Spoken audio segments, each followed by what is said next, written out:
Welcome to Healing Your Families. I like to support parents and help them move from that frustration, stress, and overwhelm to feeling calm, confident, and joyful so they can achieve the quality of family life that they desire. I am so excited for my guests today. I see them as being able to help women, mothers especially, and feeling more confident, more capable. So I'd like to introduce Cranford and his wife, Penny, Cranford and Penny Blackman. And Cranford is the founder of Femvincible. Well, and Penny helps him with it too. So Cranford and Penny, welcome. Hello. Thank you for having us, Emily. I certainly appreciate you asking us to be on.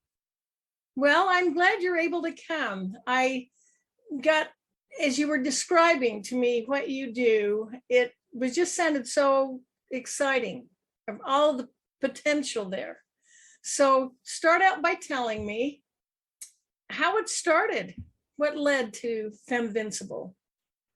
What started Femvincible was what, seven years ago, when our oldest daughter was in college and her best friend got attacked in her home. And it was terrible. Of course, any attack is terrible, but she ended up in the hospital and now can't have children. But she was a very capable young woman. And the stuff that she had learned to do, which so many women hear is what to do if they're being attacked by a predator or a man, it didn't work. And so after this experience and her just harrowing ordeal with this, and then with the police afterwards, and with all the doctors afterwards, I was just really frustrated. And my thought was, why isn't there something that works for any woman of any size, of any shape? I mean, this young lady, it's not like she was a tiny petite thing. She was a very healthy, capable woman and was intending to be a police after graduating. So it was, I was just frustrated. I'm like, why hasn't somebody created a program that helps women of any size, shape, fitness level to protect themselves, that will work and works all the time, regardless of how big the bad guy is? And as I was just fuming about it, it's like I heard a voice from somewhere else go, well, why haven't you created it, Cranford? And I'm like, oh, yeah, I guess I should look at that. And I got to thinking, well, I'm a veteran of the Army, a veteran of the Air Force. I've been a police officer. I've been in corrections. I've been a federal agent. I've been a anti-terror agent. I'm like, okay, I guess I actually have the training to put together a good program. And so I did. I started putting a program together. And initially, it was mostly an anti-rape course. It was a protect yourself from bad things happening. And over the years, I decided I need to change that, because I think there's a whole lot more here that will work, that is even more impactful than just a what to do when somebody has their hands on you. And that's where I came up with the idea of the Femvincible programs, which is 5 separate courses. But what those courses teach, there's still the what do you do with somebody puts their hands on you. That's the last program I teach now, because there's so much a woman can do before that ever happens to prevent herself from even being seen as a target for a predator. So that when a predator looks at her, he goes, no, not her. And he moves on along down the road, which that's the biggest win of all, that nothing happened. So the way I started putting it together, I'm like, I know from my history in law enforcement that the thing that predators look for are women who have low self-confidence or don't believe in themselves, are unsure about themselves. And so I decided when I built Femvincible, it's going to be focused on helping women see the power they already have. It's already in them. And it creates a confidence that puts off a vibe that says, I'm not an easy target. I'm not easy to manipulate. I'm not somebody you can control. And that's just one of the most powerful things out there to stop predatory behavior. And the other thing that was important to me was that all of it needed to be simple enough that you could learn it in one course and that you could teach your children, because I really don't think the place for children to learn to be confident, powerful, and safe is from some stranger, me. I think they should watch mom and dad be confident, watch mom and dad be respectful of each other, to see what, a strong relationship looks like, to see what it looks like to be confident as an adult so that they learn how to do it. So all of the skills that I teach in my courses, they're all teachable to children as well. But I ask mom and dads to do it. I've had people ask me, will you teach my children? I'm like, no, I'll teach you, but I want you to show your children how to do this. I want you to be the model that they follow. I am so with you on that one. I firmly convinced, always say the most powerful lesson for your child is your example. So I love that attitude. Teach the parents, they can teach the children. Now, the other thing that's exciting for me about these courses, I understand they're wife tested. They are. My wife, Penny, here, she, we've been together for 16 years now. And when I was putting this program together, she was my guinea pig for, does this make sense to women? Because as much as I really have a passion for helping women, I can't think like a woman. So it was wonderful and just priceless to have her input. I mean, she's also experienced she's also experienced trauma in her life as well, and some violence. So it was priceless to get her input on, does this ring true for you? Does this click for you? And does it make you feel more capable and more powerful?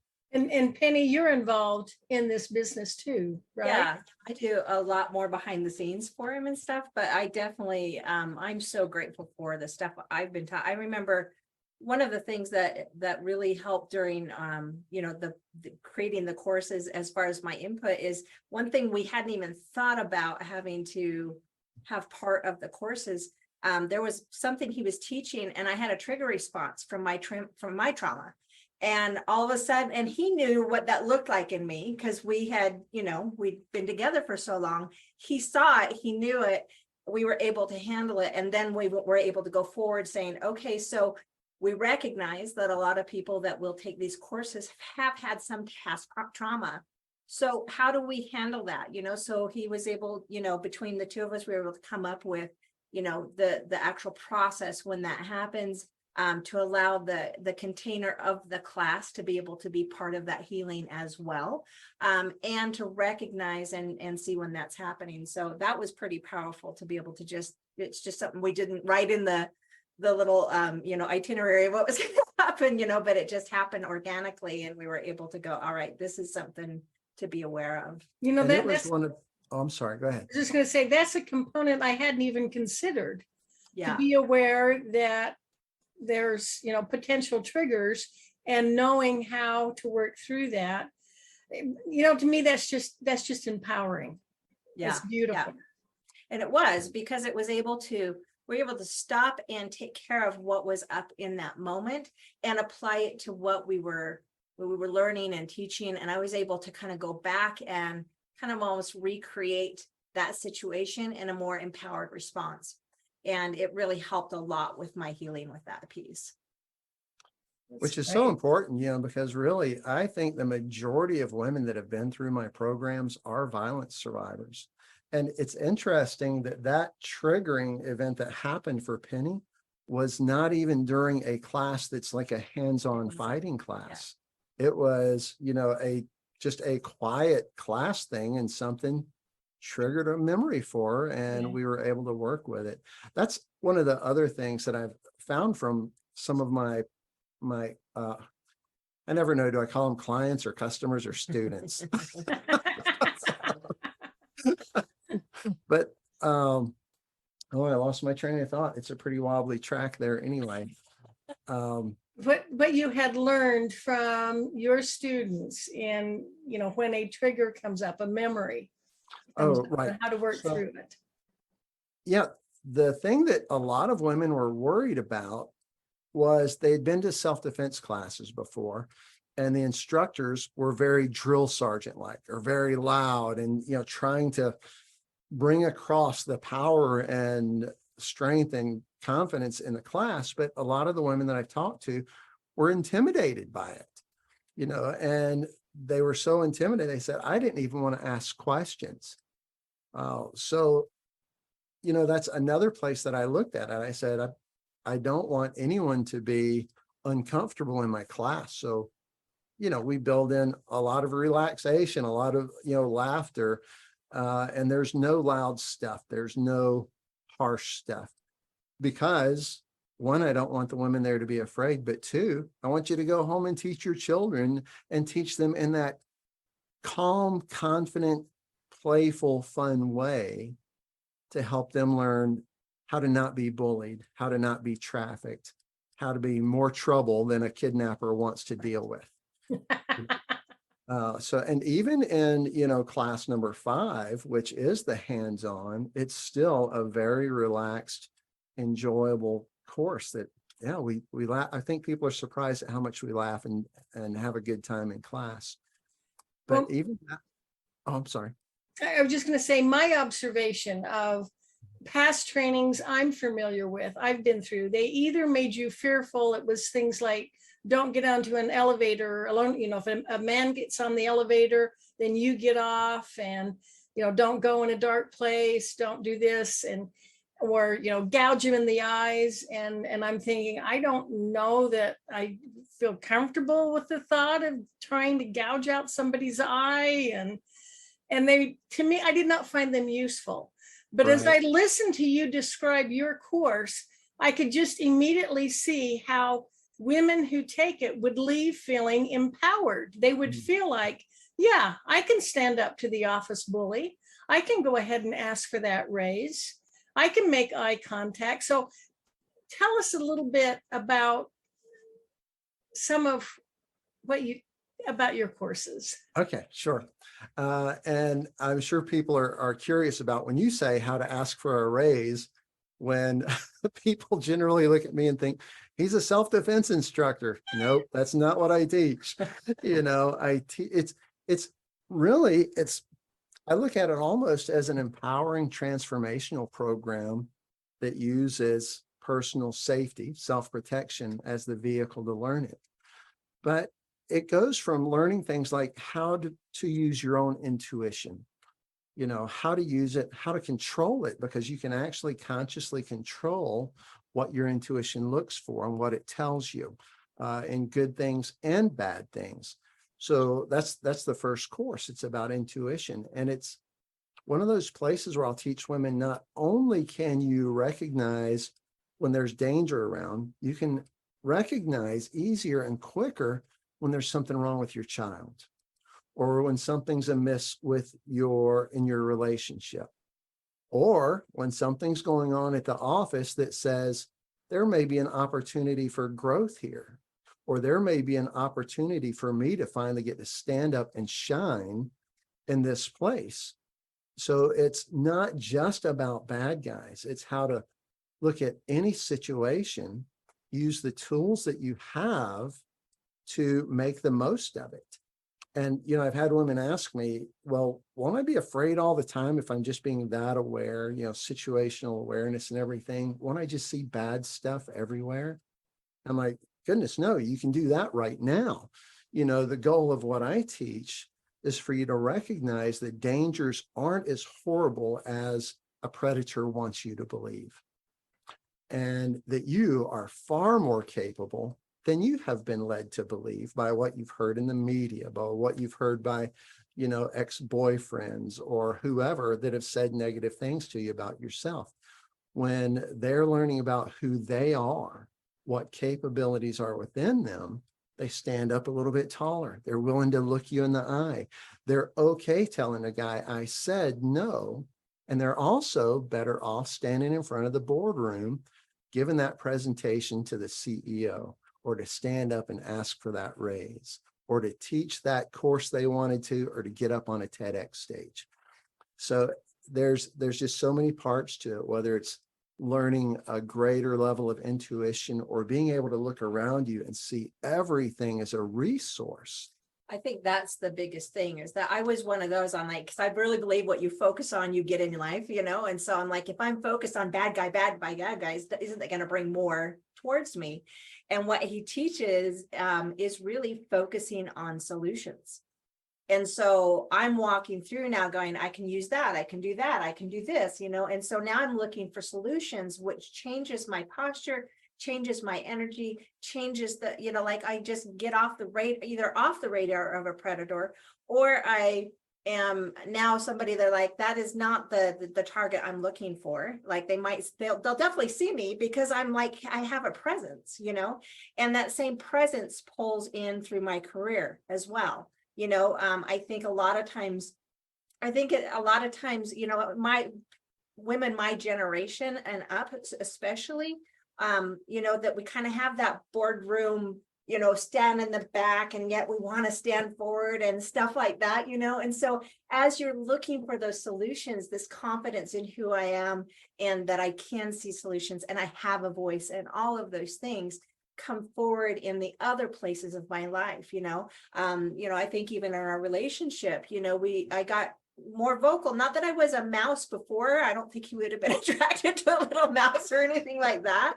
But inside, I had that little place in me that goes, is it okay to speak this? Is it okay to want this? Is it okay to, you know, to present this, you know, just from whatever my generational stuff was, you know? And so that was really empowering to recognize it wasn't the problems I was looking for, it was the solutions.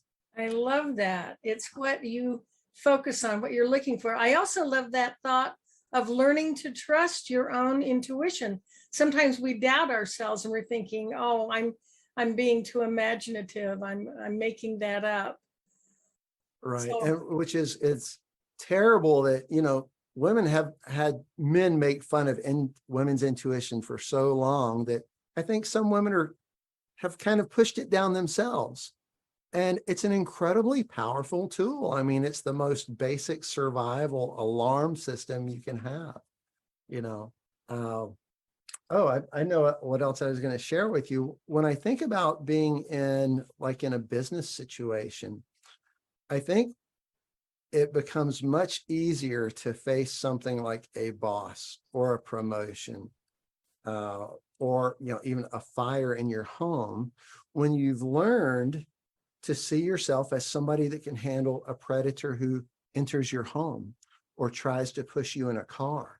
Because if I'm prepared and capable of stopping trouble that's way up here, well, this is just my boss. This is just an unpleasant person at the market. You know, this is just somebody standing too close to me on the bus, eyeballing me. Yes, of course I can stand up to that. I know how to stop someone trying to take my child.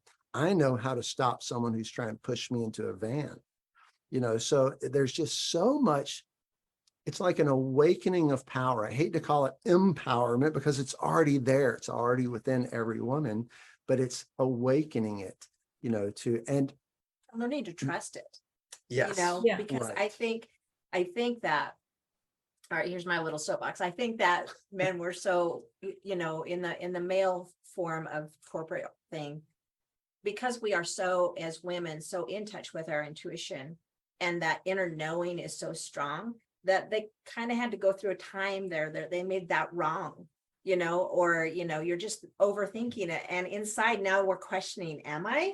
am I really overthinking that? You know, is it something? And so we push it down and we push it down, where when we recognize that that's our superpower, you know, that, okay, there's something going on here. You know, part of what he does in the intuition class is looking at, is this intuition something really I need to, you know, look at that, hey, it's the external world saying something's going on, or is it my internal, maybe lack of self-belief that is telling me that there's a problem, and learning how to discern between those two things so that you can find that this is something I need to stand on, or this is something I need to work through. You know? Yes, you just hit on something, a really valid point. I think there for a while, women felt to compete with men, we need to become more like them. We need to become more logical, more, you know, not rely on our intuition. But we're learning, like you said, it's our superpower. Yeah. And Cranford does it so beautifully. Like, I think one of the reasons why I was attracted to him is because he does honor that in women. He sees women as just this powerful, beautiful essence that just needs to be vibrant, you know? And so that was never a play. In my first marriage, it was a push that down. I was definitely the person behind, you know? And although I do behind the scenes in his stuff, I never feel behind the scenes in our life or anything. Like, I'm so grateful for who he is and the way that he honors women. And I, you know, just even you saying, hey, when I talk to you, it's like, gosh, I really just love this about you. It's really about who he is and how he holds that place for who we are and our role to stand up in society and say, and be seen. I think you just paid him the greatest compliment a wife can pay a husband. That is so sweet.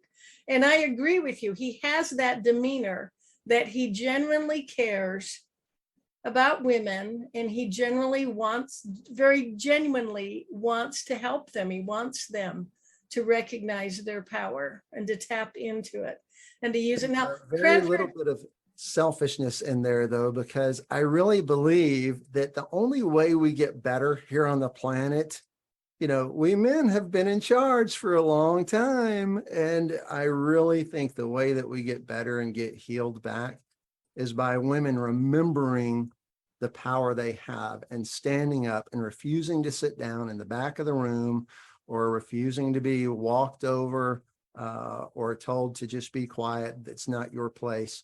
You know, I want all that power to come back. And I think that's where we get to rebalance some of the craziness that's gone on for the last how many hundreds of years. Yeah, absolutely. You know, Cranford, you shared a story with me of someone who went through your course, a small woman, but who was able to handle an unpleasant situation at work. Do you remember that? Yeah, she was one of my first clients ever. And she had, it's funny because I was just starting my program and I was explaining it to her. I said, like, for example, if someone came into your office here, and she's a very, you know, slender lady, and she actually has challenges with her joints and bones. So she can't do self-defense stuff. She can't do martial arts. And so in looking at what I was doing, you know, I built it so that it doesn't matter if you have rheumatoid arthritis. It doesn't matter if you use a walker. It doesn't matter if you're a size 2 or a size 22, because bad guys target all different kinds of women, not just women who are gym fanatics and muscular and strong and, you know, Olympians. But so it was very interesting because I said, for example, if you look around the room, what could you reach to use against an intruder if they came in to attack you in your office? I said, how many things can you use? And she counted 7. And I said, that's good. That's great. And she said, well, how many do you see? And I think I ended up with 27. And I told her, and her mouth just dropped. She goes, really? I'm like, yes, really. And so she ended up going through every course we had at the time. And I went to see her one day in her office, and she worked alone in her own office. And she was telling me about some guy that had walked into the office and she was uncomfortable with him. And so she was showing me how she stood up, you know, with her big energy now, because she believes in herself. She knows that she's capable, even with bad joints and being a petite woman, you know, that she can stop whatever guy walks in. And she walked up to me to show me how she did it. And she backed me up. I backed out of the door without even thinking about it, you know, and Just I that just presence. thought, yeah, it was incredible. I'm like, I love that, you know, that even though I know what's going on, the power she exuded backed me up out the door. And it was incredible. It's just super like edifying to me to go, So- wow, even against me who knows what's going on, The game afoot. I know the game, and she still backed me up. So it's an internal thing. It came from within her. Right, right. I love that. I love Yeah. that. And And one every of the, woman can do that. oh yeah, yeah, anybody can do it, you know. I mean, whether you're a 15-year-old in high school. I mean, I had a lady in one of my courses, what was she, 76? Yes. She only laughs because that lady almost broke my nose, almost took an ear off of me.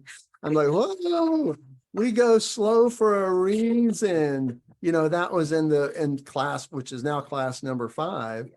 What to do when somebody has their hands on you, you know? And so, yeah, when Kay went through that, she just learned so much that was possible, and she just wasn't afraid of men anymore. It didn't bother her that she was smaller. It didn't bother her that her joints didn't work right, because you know, one of the things I wanted to make sure in that class is that nothing that I teach for you to do if someone's touching you is based on your strength or techniques that you have to go, how turn my arm this, what was I supposed to do?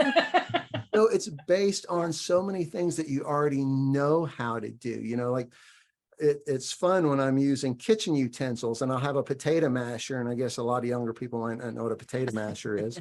But I'm like, if you know how to use a potato masher, I can show you how to stop a guy from ever touching you again. You know, if you know how to do this, then you can do this. And it's just kind of taking what you already know, adjusting your view and going, oh my gosh, I can do all that to a man?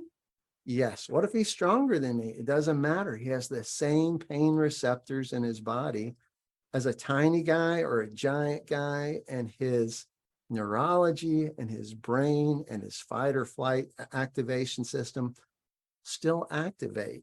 And once his brain sees the woman he's trying to target as prey, instead of prey, she becomes to his brain a possible predator. Well, now the game has changed completely. And that can happen before anybody even touches anybody. You know, that's what happened when Kay walked up to me with big energy. You know, my brain saw her as a possible threat and my body backed up without me even thinking about it. It was perfect. A It's reflex. the perfect thing. We had a student that when she was in her birth family, she had been abused and had a traumatic brain injury from the age of 3 years old. And she was about probably 21, 22 when she took the course. And so teaching her through this stuff was a little bit different because she learned differently, you know, but she kept in touch with me through Facebook. And she sent me a note once and she says, I noticed I was being followed by a car, you know, coming home. And so she did not go straight home, you know, and she ended up, you know, that she went to a really public place. She ended up being where she was and then the car ended up leaving. And she told me this because she says, I had such an amazing feeling that I knew what to do, that I went ahead and went for the job that I've been wanting to get. And she applied for the job she's been looking for, because all of a sudden she's like, I can do this.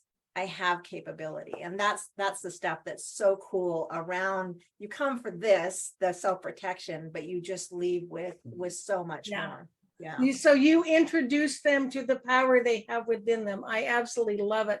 Now we're out of time. I want to make sure they know how to contact you. So Femvincible, I know you're on Facebook. What's the best way for people? Right. You can get right here. You can right find there. me at femvincible.com. I'm on LinkedIn.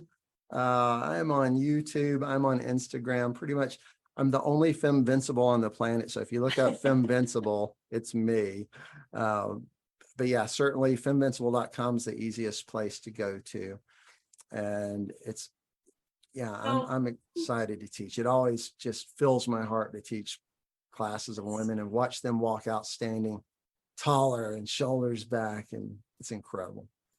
Awesome. Cranford and Penny, thank you so much for coming. And to the rest of the audience, please come back next week at the same time. Join us. And for parents, I urge you to go to number 5, values for number 4, families.com, and free information for families to help you with this precious, sacred job of raising your little ones. This is Emmylou Penrod with healingyourfamilies.com.